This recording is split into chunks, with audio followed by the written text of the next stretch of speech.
noite a todos os companheiros e companheiras e a Giovana que está aqui hoje, né, prestigiando a nossa Assembleia, né, e quando a diretoria me convidou para estar aqui participando desse momento que a diretoria está a fazer uma análise de conjuntura,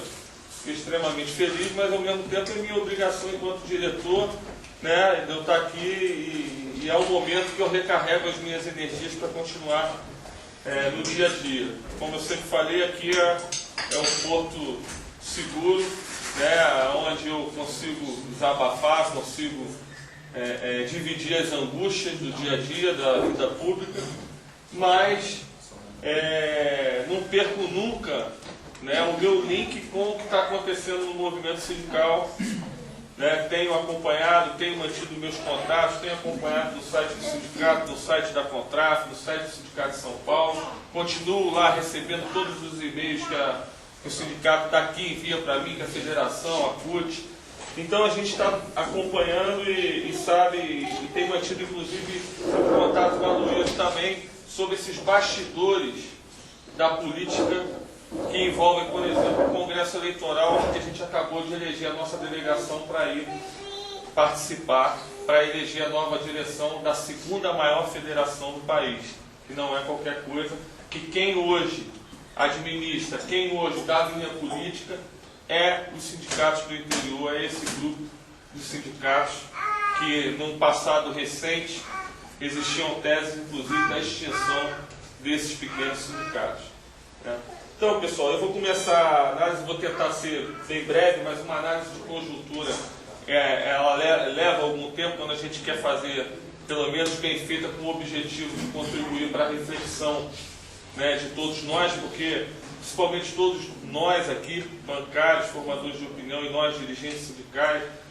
nós temos um papel na sociedade que é muito relevante. Olhando aqui no rosto de cada um, eu sei que cada um aqui tem um poder de persuasão dentro do seu ambiente familiar, dentro do seu ambiente de trabalho, dentro do seu ambiente escolar, que com certeza, se você ficar convencido de uma tese, de um projeto, você vai defender com convicção, com segurança e vai contagiar, né, outros atores que terão também essa tarefa, né, para que a gente possa fazer a disputa dos projetos que estão colocados no próximo mês de outubro e que não está em jogo qualquer coisa.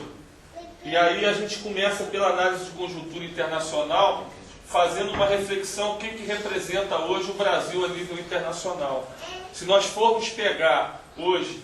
né, o respeito, a credibilidade do Brasil a nível internacional e comparar com o que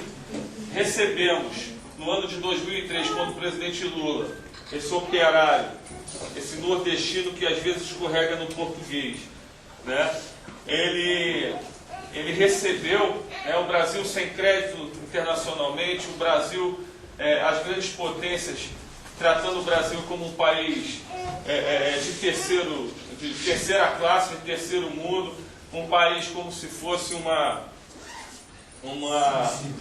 subsídio. Na verdade, um apêndice das grandes potências, né? Estados Unidos sempre atuou internacionalmente, pegando os países do terceiro mundo, querendo colocar como colônia dos Estados Unidos, servindo, quer dizer, o que é ruim para lá para os Estados Unidos, a gente produz nos outros países, porque se der algum problema de doença, vamos fazer, por exemplo, experiências de laboratório lá na África, como fazia. Não vou fazer aqui no meu país, porque se morrer alguém com experiência de remédio, vai morrer lá, não vai morrer no meu país. Então, essa questão da colonização americana, o Brasil, com a política, né, internacional adotada pelo governo do presidente Lula, vocês nunca mais ouviram falar na ALCA.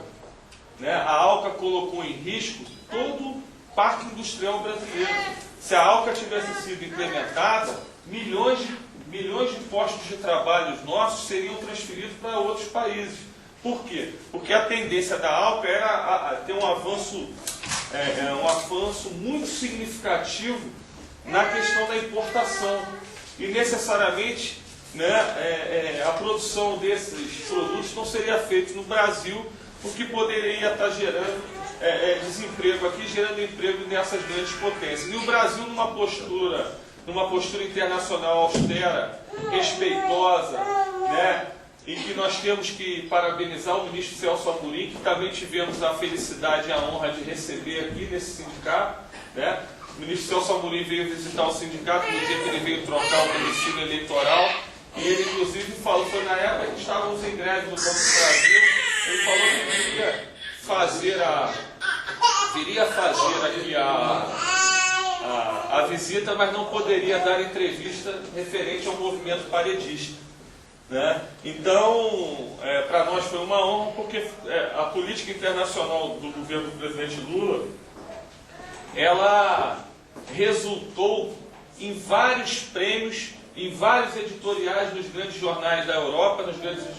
jornais internacionais, reconhecendo a liderança do presidente Lula na América Latina, na América do Sul em particular, mas sobretudo reconhecendo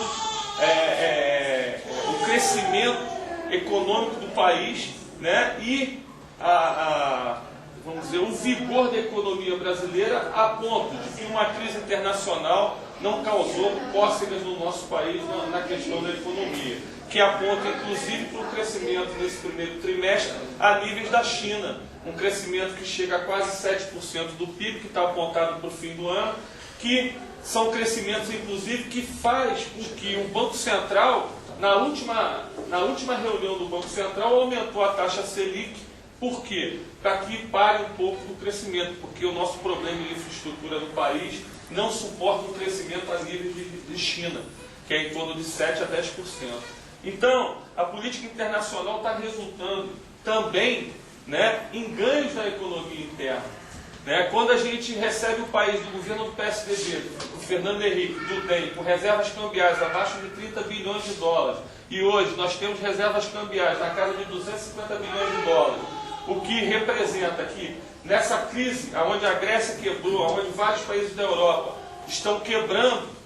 né, a oferta de crédito, que foi uma posição ativa do governo do Partido dos Trabalhadores, ativa do governo do presidente Lula, proporcionou o enriquecimento, proporcionou o aquecimento do consumo interno, o que viabilizou distribuição de renda, manutenção dos postos de trabalho e até conquistas de novos postos de trabalho.